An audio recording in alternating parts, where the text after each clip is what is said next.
सब कंवर दिलशाद साहब के दो तारुफ हैं। ये इलेक्शन कमीशन का सेक्रेटरी तवील अरसा रहे हैं और इनकी बड़ी गिरफ्त है ऐसे जी।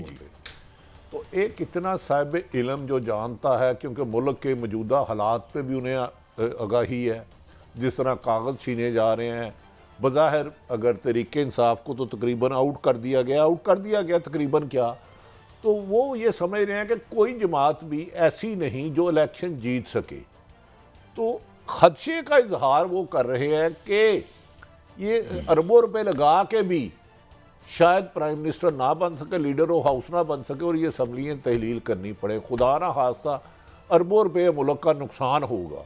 तो मेरा ख्याल है इनकी ये साहिब राय है, इसे वेट देना चाहिए और जो लोग इस वक्त इक़्तिदार में हैं उन्हें सोचना चाहिए। इलेक्शन के तो होने की जो गारंटी है वो हमें सुप्रीम कोर्ट ने इलेक्शन साफ शफाफ इलेक्शन होना, काजी साहब गुजारिश है कि इलेक्शन मैटर नहीं करता, इलेक्शन कैसे कराया जा रहा है इलेक्शन मैटर करता। अब डिग्री होती है, अब जाली डिग्री को आप असली डिग्री के साथ कंपैरिजन कर नहीं सकते, उसे रिजेक्ट कर दिया जाता है। आप 1000 रुपये का जाली नोट लेके जाए ना तो वो आपको दुकानदार गिरफ्तार करा देगा।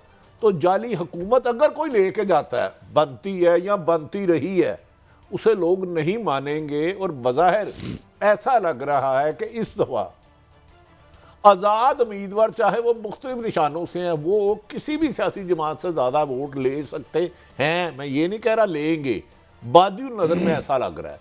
यही वजह है कि अब तक आज़ाद उम्मीदवारों को जिनका वाबस्तगी एक सियासी जमात से है, उनके खिलाफ अब भी सख्तियों का, मुश्किलात का सिलसिला वैसे ही जारी है जैसे पहले था। तो मेरा ख्याल है। अच्छा बट साहब, ये दूसरी एक और बात है, कुछ खबरें आ रही हैं आज एक्सप्रेस, मेरे ख्याल में एक्सप्रेस में खबर थी कि जी बड़ी एक इंतशार पैदा हो गया है, आपस में नीचे लड़ाइयाँ शुरू हो गई हैं। वो क्या मरवत साहब अलवी साहब के खिलाफ बयान दे रहे हैं, तो ये रूटीन मैटर है या कोई वाकई इंतशार पैदा हो गया? देखिए कल सब हर बड़ी सियासी जमात में होता है, मेरा ख्याल है ये पीपल्स पार्टी में भी है। कल दानियाल अजीज साहब भी अपना वो कर रहे थे, ये नून लीग में भी है, शाहिद खान अब्बासी है। कुछ लोगों का कहना है जो तरीके इंसाफ के बहुत करीब हैं कि इमरान खान से मुशावरत नहीं करने दी गई और एक लाहौर से हाफज है, कोई MPA का भी इलेक्शन लड़ा, उन्हें खान साहब को पहले भी खदशा था ये किसी और के लिए काम करता है।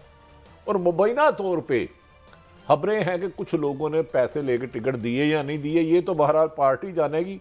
लेकिन मेरा ख्याल है इख्तलाफात तकरीबन हर सियासी जमात में होते हैं, वो तो होता है। फुकदार ये है कि आपके जब मुल्क का सियासी जमात का प्रेसिडेंट अंदर हो, 276 सीटें और MPA की कितनी सीटें हैं चारों सूबों की, आप मुशावरत ना कर सके तो फिर अमैर नियाजी जैसे लोग किसी ने छोटी मोटी गेम डाल दी होगी।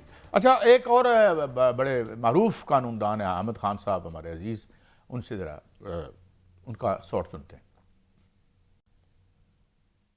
बिल्कुल एंडोर्स करूँगा, बिल्कुल सही है, कोई आपस में कॉन्फ्लिक्ट नहीं। 2-4 लोग ऐसे होते हैं जिनको किसी और भेजा जाता है और वो आपका पार्टी के अंदर बात पैदा करने की कोशिश कर रहे हैं। हमारी पार्टी के अंदर कोई इख्तिलाफ तो इससे पार्टी तो टूट जाएगी ना, इसमें पार्टी टूट जाएगी क्योंकि बड़ी मुश्किल हालात में खड़ी कर रहे हैं। इसे हामिद खान साहब, शेर अफजल मरवत साहब तो लीड कर रहे हैं। कहीं भी लीड नहीं कर रहे। नहीं सर, शेर अफजल मरवत साहब लीड नहीं कर रहे, शेर अफजल मरवत साहब लीड नहीं कर रहे सर। ना। अच्छा बड़ी साहब, बाज़ औक़ात मुझे लगता है कि पार्टियों को कुछ हम खुद साफ़ी भी तोड़ना फोड़ना या चलाना चाह रहे होते हैं। साफ़ी तो अब खुद बहुत सारे पार्टी बन चुके हैं, अक्सर लोगों के मीडिया सेल में बैठते हैं और खर्चा शर्चा भी लेते हैं। लेकिन चलो ये तो हुकूमत को चाहिए कार्रवाई करना। लेकिन अल्लाह ताला की जात हामिद खान साहब ने क्या कहा कि कुछ लोग भेजे गए हैं, भेजे गए हैं, तो ये बात सच है, ये बात सच है।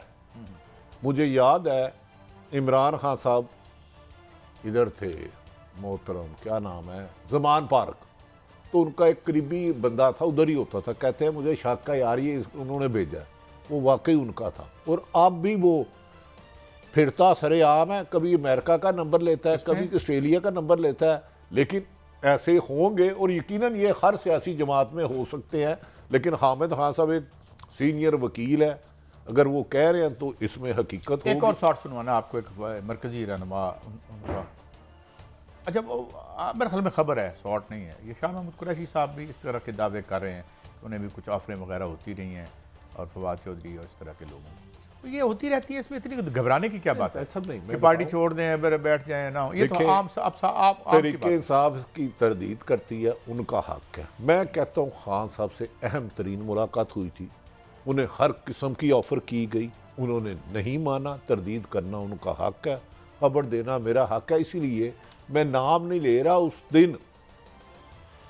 उस दिन जेल के अमले को भी पता नहीं था कौन अंदर जा रहा मिलने। अडयाला जेल की बात कर रहा हूं, ऑफरें हुई थी, वो डट गया। नवाज शरीफ साहब को ऑफर हुई, वो सऊदी अरब चले गए। दोबारा ऑफर हुई, वो लंदन चले गए। ये एक हकीकत है। आपने अपने वारे दी गल है ना, पंजाबी में कहते हैं। जरा शेख रशीद साहब को भी उन्होंने दोबारा अच्छा, बड़ी हैरत है कि तकरीबन 9 मई को हुआ वाक़या नहीं होना चाहिए, किसी सूरत नहीं होनी चाहिए, इसके लिए गुंजाइश ही नहीं है किसी भी मुजरम के लिए। लेकिन मैं हैरान हूँ, 8 माह 7 दिन बाद इन्हें गिरफ्तार किया और सैकड़ों लोग आपने नामालूम रखे हैं। और भाई 9 मई का जो एक एक जिम्मेदार है उसके खिलाफ सजा होनी चाहिए, उसमें दो राय है ही कोई नहीं। लेकिन ये ना करें कि पूरे मुल्क को उसमें डाल दे। क्या शेख रशीद गुमनाम आदमी है? परवेज रशीद की आप गुमनाम में नामालूम अगर वहाँ हो तो वो तो नजर आएंगे। तो अगर कोई ऐसी एविडेंस है तो हमें दे, ताकि हमें पता चले हमारे मुल्क के अहम अदारों के बिल्डिंगों पे कौन हमला कर रहा है। ऐसे हकायक आने चाहिए। लेकिन खुदा के लिए ऐसा ना करें, इससे असल मुलजम बच जाएं और हर कोई पकड़ दकड़ जो इलेक्शन लड़ा उसको अंदर करते जाओ। ये रवायत नहीं होनी चाहिए। अच्छा, इससे पहले भी अच्छा, पहले लोगों को बहुत से साफियों को पहले ही इतला हो जाती है, ऐसी टेलीपैथिक कॉल आती है उनके, ये बंदा फरा, तो पहले ही बता रहे थे शेख साहब पकड़े जाएंगे। तो होता है साहब देखिए, तो कुछ लोगों को सजा दी जा रही है इमरान खान से वफा करने की, वो इमरान खान को हर दबाव की वजह से नहीं छोड़े। और कुछ लोगों को इमरान खान ने जमात में ओहदा ले गया इमरान खान की मुखबरी करने के चक्कर में। तो हामिद खान की बात में कुछ बदल सारा स्टफ तो खान साहब के साथ यही था ना। अब भट्टी साहब ये एक तरह से केयर टेकर गवर्नमेंट का हिस्सा भी हैं, और हमारे जो फाजिल और मोहतरम जनाब मोहसिन नकवी साहब चीफ मिनिस्टर पंजाब हैं, उनकी ये कैबिनेट में भी हैं। ये कहते हैं कि जो असम्बली बनेगी उसे एकदम से तोड़ना पड़ जाएगा। सब कंवर दिलशाद साहब के 2 तारुफ हैं। ये इलेक्शन कमीशन का सेक्रेटरी तवील अरसा रहे हैं और इनकी बड़ी गिरफ्त है ऐसे जी। तो एक इतना साहिब इलम जो जानता है, क्योंकि मुल्क के मौजूदा हालात पे भी उन्हें आगाही है, जिस तरह कागज़ छीने जा रहे हैं।